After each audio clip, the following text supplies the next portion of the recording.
عزیز دوستو، بزرگ اور بھائیوں، اللہ تعالیٰ نے قرآن مجید میں ارشاد فرمایا کہ وَبَشِّرِ الَّذِينَ آمَنُوا وَعَمِلُوا الصَّالِحَاتِ، اے محبوب علیہ السلام خوشخبری دے دیں ان لوگوں کو جو ایمان لائے اور جنہوں نے نیک اعمال کیے۔ أَنَّ لَهُمْ جَنَّاتٍ تَجْرِي مِن تَحْتِهَا الْأَنْهَارُ، ان کے لیے جنت ہے اور جنت وہ ہے جس کے نیچے نہریں بہہ رہی ہیں۔ اللہ تبارک و تعالیٰ نے اپنے محبوب کریم صلی اللہ تعالیٰ علیہ وسلم کے غلاموں کو خوشخبری سنوائی، اور سنوائی بھی حضور کے مقدس لبھائے مبارکہ سے۔ آپ انہیں خوشخبری دے دیں کہ ان کے لیے جنت ہے، باغات ہیں، اور باغات وہ ہیں جن کے نیچے نہریں رواں دواں۔ لیکن کن لوگوں کو؟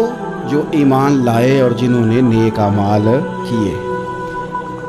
کچھ نہ کچھ انسان کو نا عمل کرنا چاہیے۔ وہ جو عمل ہے نا، کوئی بندہ اپنے عملوں سے جنت میں نہیں جائے گا، جنت میں خدا کے فضل سے جائے گا۔ لیکن یہ جو اعمال ہیں نا، یہ سبب بنیں گے اللہ کی رحمت کا، یہ ذریعہ بنیں گے خدا کے کرم کے متوجہ ہونے کا۔ جب ہم نیک اعمال کریں گے تو اس عمل کی وجہ سے رحمت ہوگی، اور وہ رحمت ہمیں اللہ کے قریب بھی لے جائے گی، اور اس رحمت کی برکت سے رب جنت بھی عطا فرمائے گا۔ ہمارے ہاں یہ ہوتا ہے کہ ہم زیادہ تر چیزوں کو تقریر سننے کی حد تک لیتے ہیں، اچھی نصیحت کا لطف ضرور حاصل کرتے ہیں، اچھے جملے کو اپنے دل میں اس کی فرحت ضرور محسوس کرتے ہیں، لیکن عمل کی طرف نہیں بڑھتے۔ اس کا نقصان یہ ہوتا ہے کہ یہ معاذ اللہ ایک باقاعدہ شعبہ بن جاتا ہے کہ میں نے بڑی خوبصورت تیار کر کے تراش خراش کر کے بات کرنی ہے، بڑی عمدہ کرنی ہے۔ اچھے ادیب تو پیدا ہوتے ہیں، اچھے خطیب، اچھے واعظ، اچھے سننے والے، داد دینے والے تو پیدا ہوتے ہیں، لیکن اگر عمل کا شوق نہ پیدا کیا جائے تو پھر باتیں نشستن گفتن برخاستن تک رہ جاتی ہیں، اس کا لطف نہیں آتا۔ پھر تو تقریریں ہو رہی ہیں، ہوتی ہیں اور ہوتی رہیں گی، نتیجہ کیا نکلا؟ جو آدمی کہتا ہے میں اتنے سالوں سے تقریر سن رہا ہوں، وہ سوال یہ ہے کہ بھئی اتنا سننے کے بعد تم سمرے کتنا؟ سننے کا ایک ہی مقصد زندگی میں آپ سمجھ لیں کہ سننے کا مطلب سنورنا ہے، اور اگر آپ نے خیر کی بات سنی اور آپ سنورے نہیں، میں آپ کو دعوت فکر دیتا ہوں۔ نبی پاک صلی اللہ تعالیٰ علیہ وسلم نے ارشاد فرمایا، ایک عورت تھی، طوائف تھی، ساری زندگی اس کی گناہوں میں گزری معاذ اللہ، پھر وہ ایک کنویں کے پاس سے گزر رہی تھی، ایک پیاسا کتا اس نے وہاں پیاس سے تڑپتے سسکتے دیکھا، اور پھر اس نے اپنے جوتے کو لٹکا کر اپنے دوپٹے کی مدد سے یا جیسے اس سے ممکن ہو سکا اس نے پانی نکالا، کتے کو پلایا، اللہ نے اس کی بخشی فرما دی۔ آپ ماشاءاللہ ہزاروں میں لوگ ہیں، آپ نے بڑی جلدی مجھے یہ بتانا ہے، یہ حدیث آپ نے پہلے بھی سنی ہوئی ہے نا؟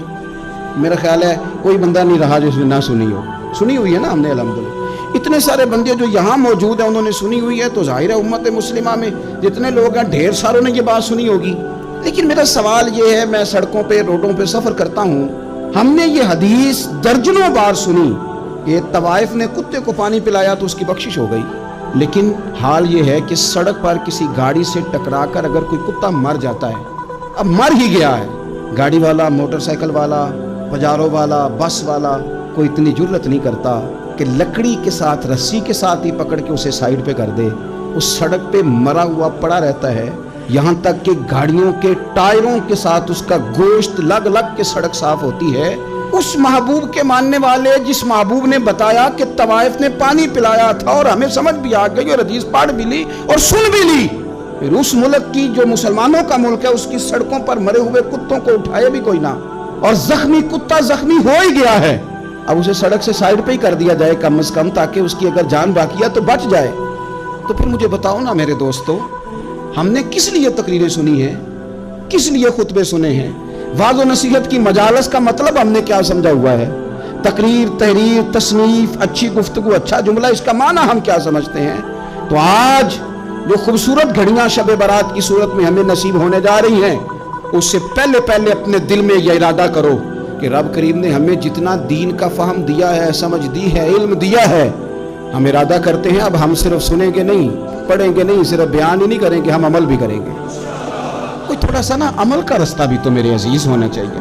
اب مطلب بہت ساری جگہوں پہ جانے کا موقع ملتا ہے تو لوگ کہتے ہیں پیر صاحب ناراض نہ ہونا، ہم نے بڑا بندوبست کیا ہوا ہے، تقریر ذرا نہ 1.25 گھنٹہ کرنا۔ تو میں کہتا ہوں مثلاً آپ مجھے بتائیں نا 1.25 گھنٹہ تقریر کرا کے آپ نے کیا کرنا ہے؟ اگر تو آپ نے اس لیے بلایا ہے کہ جناب ایک بات سنیں گے، ایک واز ہوگا، سر دھنیں گے، تو وہ تو مجھے آتا ہی نہیں. تو میں تو مختصر بات کروں گا اور اتنی کروں گا جس کی ضرورت محسوس کروں گا. لمبی چوڑی تقریروں کا کیا مطلب ہے؟ ہم کیا چاہتے ہیں سوائے اس کے کہ جناب بات بڑی اچھی کانوں کو لگ رہی ہے، مزہ بڑا آ رہا ہے، تو آپ نے لیا کیا؟ نتیجہ کیا نکلا؟ میرے رسول پاک علیہ السلام کے صحابہ جو حضور سے نصیحتیں لیتے تھے وہ کیسی تھی؟ حضرت عبداللہ بن بصر رضی اللہ تعالیٰ عنہ حاضر بارگاہ ہوئے، آ کے عرض کی، یا رسول اللہ صلی اللہ علیہ وسلم، میں آیا ہوں سونے، پتہ نہیں دوبارہ آ سکوں کہ نہ آ سکوں، حضور پتہ نہیں موقع ملے نہ ملے، ایک بات مجھے بتا دیں، میں اس پہ عمل کروں گا، میری زندگی بھی بن جائے اور آخرت بھی بن جائے. تو کریم محبوب نے فرمایا، عبداللہ زبان کو خشک نہ ہونے دینا، اس کو تر رکھنا. تر حضور کس چیز سے؟ فرمایا اللہ کے ذکر سے تر رکھنا. زبان اللہ کے ذکر سے تر رہے، ہر وقت رب کی یاد رہے، تیری دنیا بھی بن جائے گی اور آخرت بھی بن جائے گی. تو میرے عزیز اپنی زندگی کے اندر اب ہم نے عمل کرنا ہے. اور جناب کمال پھر یہ ہے کہ جب واز سننے کا شوق بڑھ جاتا ہے، تقریر سننے کا شوق بڑھ جاتا ہے، سننے سنانے کا خالی مزاج ہو جاتا ہے، پھر بندہ ڈھونڈتا پھرتا ہے کہ نئی سے نئی چیز کہاں ملتی، انوکھی سے انوکھی چیز کہاں ملتی، انفرادی سے انفرادی بات. میرے بھائی آپ ضرور سنیں، ضرور سنیں. مومن کی گمشدہ میراث ہے، حکمت جہاں سے ملے لیں، لیکن عمل کرنے کے لیے لیں، عمل کرنے کے لیے. اب میرا دل کرتا ہے اب ہماری چپ سے بھی لوگ سبق سیکھیں. حضرت باجزید بستامی فرمایا کرتے تھے، جس نے ہماری چپ سے کچھ نہیں سیکھا اس نے ہماری تقریر سے کیا سیکھنا ہے. اب تھوڑا سا نا اشاروں کی بولی بھی سمجھے، اب تھوڑا سا یہ بھی ہو کہ بس بات پوری ہونے نہ پائے اور انسان کی رغبت عمل کی طرف بڑھ جائے. یہ مزاج ہمیں دیا ہے. اب تو بھائی آ جائیں آپ، صبح بھی تقریر کر دیں، دوپہر کو بھی تقریر کر دیں، شام کو بھی تقریر کر دیں، تو پھر یہ بھی ہوتا ہے کہ جناب وہ بیان آپ نے جو سنایا تھا نا وہ ذرا دوبارہ سنا دیں. تو میں کہتا ہوں پہلے سننے پر عمل ہو گیا تھا، نہ کریں. اب ہمیں تھوڑی باتیں سیکھ کر ان پر عمل کرنا ہے اور آگے بڑھنا ہے. بڑی سادی بات میرے ابا جی بتایا کرتے تھے. والا صاحب کہتے ہیں کہ ایک دیہاتی بندہ نہ چلا گیا وہ کسی مولوی صاحب کی تقریر سننے. تو اس زمانے میں آپ کو پتہ ہے یہ واش روم کا مروجہ نظام نہیں ہوتا تھا، تو لوگ کھیتوں میں دوسری جگہوں پہ پیشاب کے لیے جاتے تھے. تو مولانا نے ایک احتیاط بیان کی. وہ کہنے لگے کہ پیشاب سخت جگہ پہ نہ کرو، زمین پہ بیٹھ کر، ورنہ پیشاب کے چینٹے اڑیں گے، کپڑوں پہ پڑیں گے، اور حدیث میں سخت حکم ہے اس مسئلے. تو کوئی نرم جگہ ہو ایسی جہاں پیشاب کریں چھینٹے نہ اڑیں. وہ بندہ عمل کرنے والا تھا نا، اس نے میری تقریر سن کے سر دھن کے جانا نہیں تھا. اس نے اتنی ساری ریت لے لی، کپڑے میں باندھ لی، اور وہ اس نے کندھے پہ رکھی ہوئی ہے. جہاں پیشاب کا وقت آتا پہلے ریت بچھاتا، پھر پیشاب کرتا تھا کہ میرے کپڑوں پہ نہ پڑے. ایک صاحب نے اسے کہا کوئی ہفتے بعد چلو بیان سننے چلیں. تو کہنے لگا میں پہلے پہ عمل کر لوں، یہی بڑا ہے. میں نے تو اتنی ساری ریت، کندھا تھک گیا ہے میرا، اس دن سے اٹھائی ہے. تو میں نہیں چاہتا کہ نہیں بھی سنوں تو کسی اور جگہ میں. یہ تفریح تباہ کے لیے بات کو نہ سمجھیں. اس سادے آدمی نے جو ہمیں سمجھایا مجھے اور آپ کو، اس پر غور کرے کہ کل بھی سنا تھا، پرسوں بھی سنا تھا، پیر صاحب نے ترسوں بھی کہا تھا، شیخ نے پرسوں بھی کہا تھا، پچھلے ہفتے بھی کہا تھا. تو نے اگر شیخ کی بھی نہیں سنی، استاد کی بھی نہیں سنی، پیر کی بھی نہیں سنی، اور اس دور کے پیر جو صحیح کام کرنے والے ہیں، استاد جو صحیح کام کرنے، مجبور ہو گئے بیچارے. کہتے ہیں کس کی تربیت کریں؟ کس درد سے کہا تھا حضرت سلطان باؤ نے. وہ کہتے ہیں اور رب دا طالب کوئی بھی نہیں ملیا، اتے جو ملیا طالب زردہ. یہ تو آئے ہیں کاروبار سیدھا کرنے، فوٹو کھچوانے، فلاں کام کے لیے. یہ تو وہ جو ہم دینا چاہتے ہیں اس کا تو مزاج ہی نہیں. پہلے بھی میں نے کہا تھا، پھر کہتا ہوں مجھے شوق نہیں ہے. خدا مجھے معاف کر دے اس دن سے پہلے جس دن یہ شوق ہو کہ میں سویرے جاؤں گا تو نوٹ لاؤں گا، تو شام جاؤں گا تو نوٹ لاؤں گا. یہ شوق نہیں ہے، طبیعت نہیں ہے، من نہیں چاہتا. لیکن یہ کہ یہاں بھی آ جائیں خطاب کر دیں، یہاں بھی او خدا کے بندو، ہم کہاں اس قابل ہیں ہم خطاب کریں. ہم نے تو نا جی ایک اذان دینی شروع کی ہوئی، صبح و شام ایک اذان پڑھتے ہیں. ہے یہ پیغام حضرت احمد رضا کہ بارگاہ نبی کے رہو با وفا. ہم تو کہتے ہیں ادھر آ جاؤ، ٹھوکریں کھاتے پھرو گے ان کے در پہ آ پڑو. قافلہ تو اے رضا اول گیا آخر گیا. ہم تو کہتے ہیں ادھر آؤ، اللہ رسول کی بارگاہ کی طرف رجوع کرو. اور وہ ایک جملے پہ اگر تو عمل ہو گیا. پیار سے باتیں کرتا رہتا ہوں، سب کے ساتھ نہیں کرتا، جس کا مجھے پتا ہو کہ یہ تھوڑا سہ لے گا. ایک دوست نے مجھے کہا کہ میں تو آتا ہوں تو مجھے علاقے کے لوگ کہتے ہیں ان کو بلاؤ. تو میں کہتا ہوں پورا عمل کرنا میری غلط ہے، تو پھر میں باقیوں کو بھی لگا جاؤں گا. تو اگر تیرا ہی عمل نہیں ہو سکا تو باقیوں کو میں نے جا کے کیا سمجھانا ہے. تو ایک تو آج کی جو رات ہے، اس سے پہلے اپنے اعمال کی طرف میں اکثر کہتا رہتا ہوں کہ شب برات پہ ہر مسجد سے زور زور سے رونے کی آواز آتی، آنی بھی چاہیے۔ شب قدر پہ آتی ہے، عمرے پہ جاتے وقت لوگ معافیاں مانگتے ہیں، حج پہ جاتے وقت، اور کروڑوں لوگ یہ کام کرتے ہیں سال میں۔ اگر 25 لاکھ 26 لاکھ آدمی یا 50 لاکھ آدمی حج کرتا ہے اور وہ جانے سے پہلے معافی مانگ کے گیا، توبہ کر کے گیا ہے، اور کروڑوں لوگ ہیں جو شب قدر میں ہیں، شب برات میں ہیں، اور انہوں نے کھول کے توبہ کی ہے، تو پھر میرے بھائی سویرے کرپشن ختم ہونی چاہیے نا ملک سے، سویرے 75% جھوٹ ختم ہونا چاہیے نا۔ ساری رات تو لوگوں نے توبہ کی، صبح 80% حقوق العباد کا مسئلہ حل ہونا چاہیے تھا کہ نہیں ہونا چاہیے؟ صبح ملاوٹ بہت حد تک ملک سے ختم ہونی چاہیے۔ تو کیا ہم نے سمجھ لیا ہے؟ ہم نے یہ سمجھا ہے کہ شب برات پہ بھی بس ایک رسم ادا کرو، آؤ تھوڑی توبہ کرو چھٹی کر جاؤ، آئیے شب قدر تو توبہ کرو چھٹی کر جاؤ۔ کیا یہ ہم نے مطلب سمجھ لیا؟ حج کرنے گئے، رب کی بارگاہ میں حاضر ہوئے، رسول کریم کی بارگاہ سے بھی جو ہو کے آ جائے اور بدلے ہی نہ، وہاں تک جائے اور بدلے ہی نہ۔ مدینے گئے، کعبے گئے، کربلا گئے، جیسے گئے تھے گھوم پھر کے ویسے ہی آ گئے۔ نتیجہ کیا ہے؟ اپنی زندگی نتیجہ خیز بنائیں۔ آج اس خوبصورت موقع پر جب شب برات ہمارے سامنے کھڑی ہے، اپنے ذہن میں تہیہ کریں کہ اب ہم نے بدل جانا ہے۔ شوگر ہو جائے تو بدلنا پڑتا ہے، اللہ معاف کرے، چینی چھوڑنی پڑتی ہے، من پسند مٹھائیاں چھوڑنی پڑتی ہیں، بدلنا پڑتا ہے۔ بلڈ پریشر ہو جائے تو یارو بدلنا پڑتا ہے۔ اگر انسان کو خدا نہ خواستہ کوئی مرض لگ جائے تو بدلنا پڑتا ہے۔ اولاد پیدا ہو جائے تو بدلنا پڑتا ہے۔ گھر میں بیٹیاں پیدا ہو جائیں تو بوڑھے باپ کو بدلنا پڑتا ہے۔ بال سفید آ جائیں تو پھر بھی تو بدل جانا چاہیے نا۔ انسان کی عمر 40 سال ہو جائے تو پھر بھی تو بدل جانا چاہیے۔ شب برات پہ توبہ کرے تو پھر بھی تو بدل جانا چاہیے۔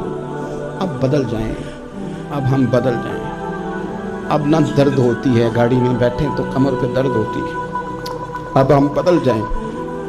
اب لوگ بتاتے ہیں تیرے بال سفید ہونے لگ گئے، اب ہم بدل جائیں۔ اب لوگ ہمیں کہتے ہیں بچے جوان ہو گئے، اب ہم بدل جائیں نا یارو۔ اب لوگ ہمیں کہتے ہیں کہ اوہو، اب تو آپ اٹھتے وقت زمین پہ پہلے ہاتھ رکھتے ہیں پھر اٹھتے ہیں۔ اب بدل نہ جائیں۔ اب محسوس ہوتا ہے کہ نیند گہری نہیں آتی، اب محسوس ہوتا ہے کہیں کہیں جسم میں تکلیف ہے، اب بدل نہ جائیں۔ اب نہ کئی کلاس فیلو چلے گئے دنیا چھوڑ کے، بدل نہ جائیں۔ اپنے بہن بھائیوں میں سے کئیوں کا جنازہ پڑا، بدل نہ جائیں۔ ہم میں سے کئیوں نے ماں باپ دفن کر دیے، پھول ڈال دیے قبروں پہ، بدل جائیں۔ اب وقت تھوڑا رہ گیا، اب کچھ تبدیلی کی طرف آئیں۔ اب توبہ صحیح والی کر لیں، اب استغفار دل سے پڑھ لیں، اب تبدیل ہو جائیں، اب اپنے اندر باہر کچھ تبدیلیاں لائیں، اب اپنے ظاہر اور باطن کو سنواریں۔ اب اللہ رسول کی بارگاہ میں جانا ہے نا تو کہیں ایسا نہ ہو شرم آئے حضور کے سامنے کھڑے ہوتے، حیا آئے نبی کریم کی بارگاہ میں کھڑے ہوتے۔ اب کچھ تبدیلی لائیں، آج ارادہ کریں کہ آج جو توبہ کریں گے وہ صحیح والی کریں گے، آج جو وہاں استغفار کریں گے اللہ کے حضور حاضر ہو کے تو وہ صحیح والا کریں گے۔ اب کچھ تبدیلی کا مزاج لائیں۔ اور پھر ایک اور بات بھی عرض کروں، ہمارے ذاتی تعلقات سارے دھوکہ ہیں، ہماری جیبوں میں مال سارا دھوکہ ہے، ہمارے بلند و باغ دعوے سارے دھوکہ ہیں، ہمارے بڑے بڑے رتبے سارے دھوکہ ہیں۔ بڑے تعلقات تھے بیٹے کے، پر ماں بیمار تھی تو اسے صحت تو نہیں تعلقات کی وجہ سے مل سکی۔ بڑے تعلقات تھے نا بیٹے کے، لیکن جب بیماری زور پکڑ گئی تو پھر کیا کر سکا۔ بڑے تعلقات تھے، بڑا پیسہ تھا جیب میں، بڑا کچھ تھا، لیکن جب جناب اسرائیل آئے تو پھر کوئی کچھ بھی نہ کر سکا، پھر اپنے رہ گئے، اور جس کو جانا تھا وہ سب چلے گئے۔ تو یہ جتنی چیزیں ہیں نا یہ کچھ نہیں ہیں، یہ دھوکہ ہے۔ سچ صرف اللہ رسول کی ذات ہے، حقیقت صرف دین ہے، اصل صرف وہ بارگاہیں ہیں۔ دھوکے میں نہ زندہ رہو، چھوڑ دو یہ بات کرنی کہ بڑے تعلقات ہیں، چھوڑ دو یہ بات کرنی کہ بڑا پیسہ ہے، چھوڑ دو یہ بات کرنی کہ برادری قبیلے علاقے میں بڑا، اور کچھ بھی نہیں ہے۔ کل من علیہ فان، ہوئے نامور بے نشان کیسے کیسے۔ دیکھو زمین کھا گئی، نوجوان کیسے کیسے۔ میں مولانا نورانی کی قبر پہ کھڑا تھا تو میں کہہ رہا تھا مقدور ہو تو خاک سے پوچھوں کہ اے لئیم تو نے وہ گنج ہائے گرا مایا کیا کیے، اتنے بڑے لوگ تو لے گئی، اتنے بڑے لوگ، اتنے اتنے بڑے لوگ قبروں میں کدھر گئے؟ سلطان محمود غزنوی کہاں ہیں؟ شہاب الدین غوری کہاں ہیں؟ وہ لوگ جو میدانوں میں آ کے صرف ان کا نام لیا جاتا تھا تو دنیا کانپ جاتی تھی، وہ کہاں گئے؟ اٹھ گئے سب لوگ، چلے گئے، ختم ہو گیا معاملہ۔ وقت اب ہماری طرف بڑھ رہا ہے، اب تیزی ہے، اب پیغام اجل آیا، کئی ہمارے ارد گرد سے اٹھا کے لے گیا، اب ہمیں بھی تو واپس لوٹنا ہے نا، تو کچھ تیاری کر لیں، کچھ ارادہ کر لیں۔ اور بارگاہ رب رسول کی اس طرح کی ہے کہ بس جانے کی دیر ہے، بس صرف جانے کی دیر ہے، صرف جانے کی۔ اور اللہ رسول کی بارگاہ دوستو وہ والی ہے کہ جہاں نا زیادہ منت بھی نہیں کرنی پڑتی۔ وہ جو 4-5 لوگ تھے نا مکہ مکرمہ میں، انہوں نے بہت ہی اسلام کی مخالفت کی حد کر دی تھی، ان کے لیے حکم ہوا تھا جہاں ملے قتل کر دو۔ اکرمہ تھے، ابن قتل تھے، کچھ اور لوگ تھے، تو پتہ ہے ان کو کسی نے مشورہ کیا دیا تھا؟ کسی کافر نے مشورہ دیا، پر پتہ صلاح کیا دی تھی؟ اس نے کہا تھا تم نے بڑی زیادتیاں کی ہیں، بڑے بے ادب ہو، کسی صحابی کے قابو نہ آنا، مار دیے جاؤ گے، اپنی خطاؤں کے سبب سے تم مار دیے جاؤ گے، لیکن اگر کسی طریقے چھپتے چھپاتے رسول پاک کی بارگاہ میں پہنچ جاؤ نا، اگر وہاں کسی طریقے چلے جاؤ۔ ہم نے پوچھا معافی کیسے مانگیں گے، منہ کیسے دکھائیں گے، ہم نے اتنے ظلم کیے، اتنی زیادتیاں کی، کیسے معافی مانگیں گے؟ تو کہنے والے نے کہا کہ نہیں کچھ نہیں، تم بس کہہ دینا ہم آ گئے، اس سے زیادہ تو بات ہی کوئی نہیں، اتنا ہی تو صرف کہنا ہے آ گئے، اور نہ آتے تو جاتے بھی کہتے، بس تم اتنا کہہ دینا ان العبد اذا اعترف ثم تاب تاب اللہ علیہ۔ نبی کریم علیہ السلام نے فرمایا بندہ جب آ کے کہتا ہے نا یا اللہ میں بھول گیا تھا، غلطی ہو گئی، ان العبد اذا اعترف، مان جو گیا ہوں، مان جو گیا، غلطی ہو گئی، جب کہتا ہے نا میں بھول گیا، ثم تاب، پھر وہ توبہ کرتا، تاب اللہ علیہ، اللہ دیر کرتا ہی نہیں، فوراً توبہ کو قبول فرما لیتا۔ ہمارے ہاں نا کچھ لوگ تو تباً سخت ہیں، اللہ معاف فرمائے، اور کچھ رد عمل کے طور پر سخت ہو گئے، کچھ باتیں دلوں میں بیٹھ گئی ہیں جنہوں نے طبیعتوں کو سخت کر دیا۔ کبھی کہیں آپ بہو سے کہ چلو بوڑھی ساس سے اگر کبھی کوئی بات سخت نکل گئی ہے تو معاف کر دے، وہ تیار نہیں ہوتی، وہ کہتی ہے تمہیں پتہ نہیں میرے ساتھ کیا کچھ ہوا۔ کبھی ساس سے کہا جائے نا چلو بھول گئی تھی بچی تو آپ درگزر کر دیں، تو کہتے ہیں تمہیں پتہ نہیں میرے اندر سختی کتنی آ گئی ہے، دکھ کتنے بیٹھ گئے۔ ہم نا طبیعتوں میں سختی کر بیٹھے، ہمارے دل دھڑکتے ضرور ہیں لیکن صرف اپنے بچوں کے لیے، ہمارے سینوں میں درد اٹھتا ضرور ہے لیکن صرف اپنوں کے لیے۔ ہم نے نا 2 4 5 6 باتیں جمع کر کے ان پر پورا ذہن بنا کے سخت ہو گئے ہیں، طبیعتیں سخت ہیں، دل سخت ہیں۔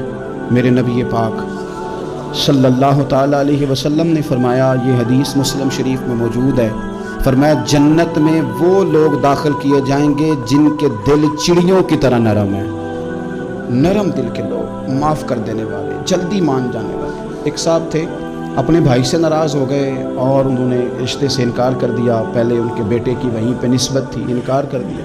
کئی لوگوں نے ان سے کہا، میں نے بھی کہا، تو وہ کہنے لگے پیر صاحب عزت بڑی کرتا ہوں آپ کی لیکن میں مرد ہوں، ایک دفعہ نہ کر دوں تو پھر ہاں نہیں کیا کرتا۔ تو میں نے اس صاحب سے کہا، میں نے کہا یوں نہ کر، اگر صبح قیامت تیرے بارے میں کوئی سخت فیصلہ آ جائے اور رب کو منانا ہو کسی مقام پر تو کیا کہے گا؟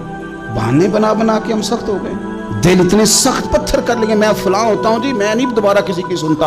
اور خدا کے بندو، میرے نبی پاک علیہ السلام نے فرمایا مومن تو اس طرح ہوتا ہے جس طرح اونٹ کے ناک میں نکیل ہوتی ہے، بٹھا دو تو بیٹھ گیا، اٹھ جاؤ تو اٹھ گیا۔ اور حضور نے فرمایا وہ لوگ جو بہت بد اخلاق ہیں، جھگڑالو ہیں، فسادی ہیں، سخت دل ہیں، وہ لوگ جنت میں نہیں جائیں گے، جو جھگڑے کرتے پھرتے ہیں، جھگڑالو لوگ ہیں۔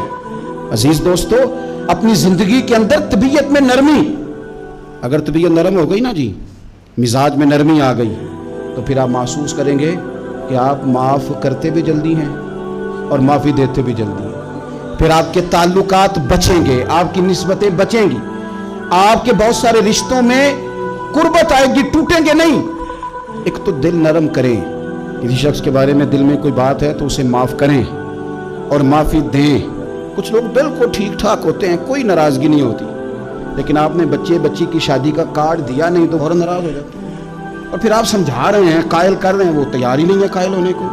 سنو، اور اس حدیث کو یاد رکھنا، نبی پاک صلی اللہ تعالی علیہ وسلم نے فرمایا جس کے پاس اس کا بھائی عذر لایا، بھائی معافی مانگنے آیا اور پھر اس نے معاف نہ کیا اللہ کے حبیب فرماتے میرے حوض کوثر پہ نہ آئے، تو سخت ہو کے بیٹھ گیا، تو کہتا ہے میرے سے پہلے سنے، میں آپ کو بتاؤں اس نے میرے ساتھ کیا کیا، اور ٹھہر جا، اگر حساب کتاب کے بعد معافی والا اصول رکھ لیا جائے کہ پہلے حساب کتاب ہوگا، غلطیوں کا مداوع ہوگا، پھر معافی ہوگی، تو یہی حساب اگر رب کریم بندوں کے ساتھ کرے تو پھر میں اور آپ کدھر جائیں گے؟ تو اس سادی بات پہ آ جاؤ نا، تو 2 جملوں میں حضور نے سمجھائی ہے، فرمایا تم رب کے بندوں کو معاف کر دو، اللہ تمہیں معاف کر دے گا۔ تو آج کی شب سے پہلے، آج کے دن سے پہلے، رمضان المبارک کے تشریف لانے سے پہلے اپنی طبیعت کے اندر ایسا ذوق لائیں، ایسی طبیعت لائیں کہ ہم نے معافی دینی بھی ہے اور معافی لینی بھی ہے۔ بعض اوقات ہم رسم ادا کرتے ہیں شب برات سے پہلے، یہ سوشل میڈیا پہ چل گیا، فلانے کو فلان کہہ دیا، اگر کوئی کبھی ہوئی نا تو معاف، ایسے تو نہیں نا معافیاں ہوتی۔ ہمیں پتہ ہوتا ہے ہم سے کون ناراض ہے، ہمیں خبر ہوتی ہے ہم نے کس کو تکلیف دی، ہمیں پتہ ہوتا ہے کس نے ہمارے لہجوں سے پریشانی پائی ہے، کون ہے جو ہماری وجہ سے اذیت کا شکار ہے، تو اس سے جا کے معافی مانگے، تو یہ چیزیں معافی کا سبب بن جائیں گی۔ اور پھر میرے نبی پاک صلی اللہ علیہ وسلم نے 2-4 چیزیں اور بھی بیان کی ہیں، میرا دل کرتا ہے کہ وہ بھی ذرا آپ کو عرض کر دوں۔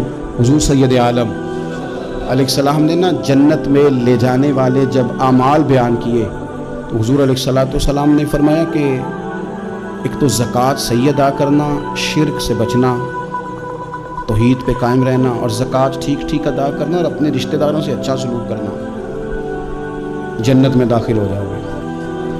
یہ جو ہمارے زیادہ قریبی لوگ ہوتے ہیں نا، ان کا حق بھی شریعت نے زیادہ رکھا ہے، اور یہ بعضوں کا تکلیف بھی زیادہ دیتے ہیں۔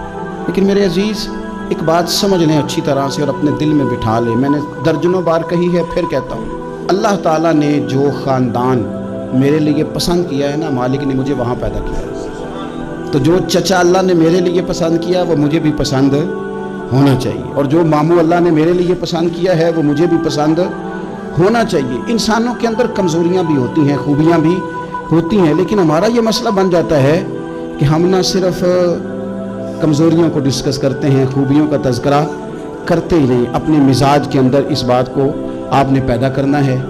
آج ایک اور ارادہ بھی کریں، ایک اور اپنے ذہن کے اندر بات بھی زیادہ شوق کے ساتھ پیدا کریں۔ آپ یہ کوشش کریں کہ اپنی صلاحیتوں کو دیکھیں کہ آپ میں کیا خوبی ہے، بولنے کی ہے، لکھنے کی ہے، مال خرچ کرنے کی ہے، کسی کو پیغام دینے کی ہے۔ مسجد نبوی شریف میں ایک بی بی صرف جھاڑو خالی دیتی تھی، بیمار ہو گئی تو سرکار تیمارداری کرنے گئے، اور صحابہ نے حضور کو اطلاع دیے بغیر تدفین کر دی، جنازہ پڑھا دیا، تو حضور نے قبر پہ کھڑے ہو کے دوبارہ جنازہ پڑھایا۔ اپنے وجود کو بیکار نہیں رکھنا، اس سے کوئی کام نہیں۔ اللہ فرماتے ہیں افحسبتم انما خلقناکم عبثا وانکم الینا لا ترجعون، فرمایا تم کیا سمجھتے ہو ہم نے تمہیں بیکار پیدا کیا ہے، اور کیا سمجھتے ہو تم نے لوٹ کر ہمارے پاس آنا نہیں؟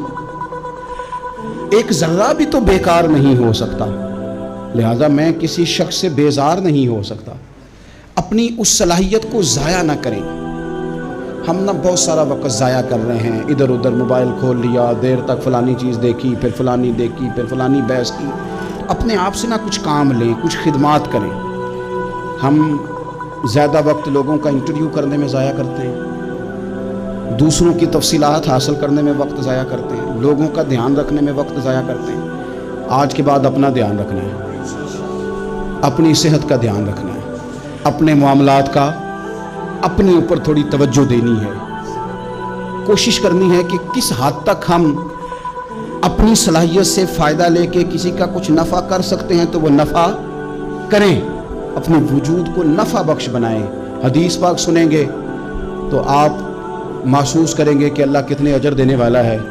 نبی پاک علیہ السلام نے فرمایا جس نے دین کے رستے میں اتنی دیر بھی قتال کیا، لڑا، اتنی دیر جتنی دیر اونٹنی کا دودھ دھونے میں لگتی ہے، اتنا تھوڑا وقت بھی دین کے لیے اگر کوئی نکلا، جد و جہد کی، قتال کیا، لڑا، فرمایا اس بندے کو بھی اللہ جنت عطا فرما دے گا۔ اتنا تو کام کرے نا، اتنا تو کام کرے۔ اور حضور علیہ السلام نے رغبت دلائی، یعنی جتنا بھی عمل، حضور فرمانے لگے کسی عمل کو چھوٹا نہ سمجھنا، کچھ نہ ہو سکے تو اپنے بھائی سے مسکرا کے میلی لینا، اللہ اس پر بھی صدقے کا ثواب عطا کر دے گا۔ اور نبی پاک علیہ السلام نے فرمایا دوزخ سے بچ جاؤ صدقہ دے کے۔ خیال آتا تھا یا رسول اللہ کتنا کو دیں؟ تو فرمایا خشک کھجور کا ایک ٹکڑا، یعنی پوری کھجور بھی نہیں، خشک کھجور کا ایک ٹکڑا بھی خیرات کر کے بچ سکتے ہو تو وہ کر کے ہی صدقہ دے کے اللہ کے عذاب سے بچ جاؤ۔ معنی کیا ہے ان ساری روایتوں کا کہ کچھ کرو تو صحیح نا، کچھ کرو تو صحیح نا۔ ہمارے ایک بزرگ تھے تو کرونا کے دنوں میں انہوں نے ایک جملہ کہا، کہنے لگے یہ کرونا پتہ تمہیں کیا کہنے آیا ہے؟ کہنے آیا ہے کہ بیماریاں آ رہی ہیں، حالات خراب ہیں، یہ کرونا نہیں، یہ کہتا ہے کچھ کرو نا، کچھ اللہ اللہ کرو نا، فارغ نہ بیٹھو، دیکھو کیسے لوگ ڈھیروں کے ڈھیروں اب جا رہے ہیں، اب کچھ کرنا ہے انشاءاللہ تعالی، اب کچھ وقت ضائع نہیں کرنا، اور زندگی میں کچھ، میں کہہ چکا ہوں کہ ایک بندے کو بھی اللہ نے بیکار نہیں پیدا کیا، ہم نے خود اپنے آپ کو بیکار کر لیا۔ اپنے آپ کو بیکار نہ کریں، جب رب کہتا ہے فَحَسِبْتُمْ أَنَّمَا خَلَقْنَاكُمْ عَبَثًا، کیا تم سمجھتے ہو میں نے تمہیں بیکار پیدا کیا؟ آپ لوگ بڑے کام کے ہیں، بس اپنے آپ کو پہچانے۔ اقبال کہنے لگے عجب نہیں کہ خدا تک تیری رسائی ہو اور تیری نظر سے تو پوشیدہ ہے آدمی کا مقام، تو بندے کو ہی نہیں سمجھ سکا تو وہاں تک تو کیسے جائے گا؟ اپنے آپ کو پہچانے۔ یہ جو کہتے ہیں نا مجھ سے کچھ بھی نہیں ہوتا، ناراض تو نہیں ہو جائیں گے، یہ کچھ کرنا نہیں چاہتے، یہ صرف ادھر ادھر دھیان رکھ کے ایک فوٹو چڑھا کے ادھر بھاگ ادھر اپنے نفس کو راضی کرتے ہیں۔ نفس بس کہہ رہا ہے آج یہ کر لو تو وہ کر لیا، ادھر دیکھ لو تو ادھر دیکھ لو۔ اس سے نکلیں، مثبت مضبوط مستحکم ارادے کریں اور پھر چل نکلیں۔ لڑنا شرط ہوتا ہے، جیتنا شرط نہیں ہوتا۔ تاریخ یہ نہیں دیکھتی کہ جیتا کون کون، تاریخ یہ دیکھتی ہے کہ لڑا کون کون، میدان میں کون کون رہا۔ اللہ بدر میں کامیابیاں دیتا ہے، احد میں کئی دفعہ کہتا ہے واپس پلٹو، خندق آئے گی تو پھر کامیابیاں مل جائیں گی، خیبر آئے گا تو پھر کامیابیاں مل جائیں گی۔ تو اس لیے ہمیشہ جیتنا ہی ضروری نہیں، لڑنا ضروری ہے۔ ہمت کریں، کوشش کریں۔ اللہ تعالیٰ آپ سب کو جزائے خیر عطا فرمائے۔ آخر دعوانا ان الحمدللہ رب العالمین۔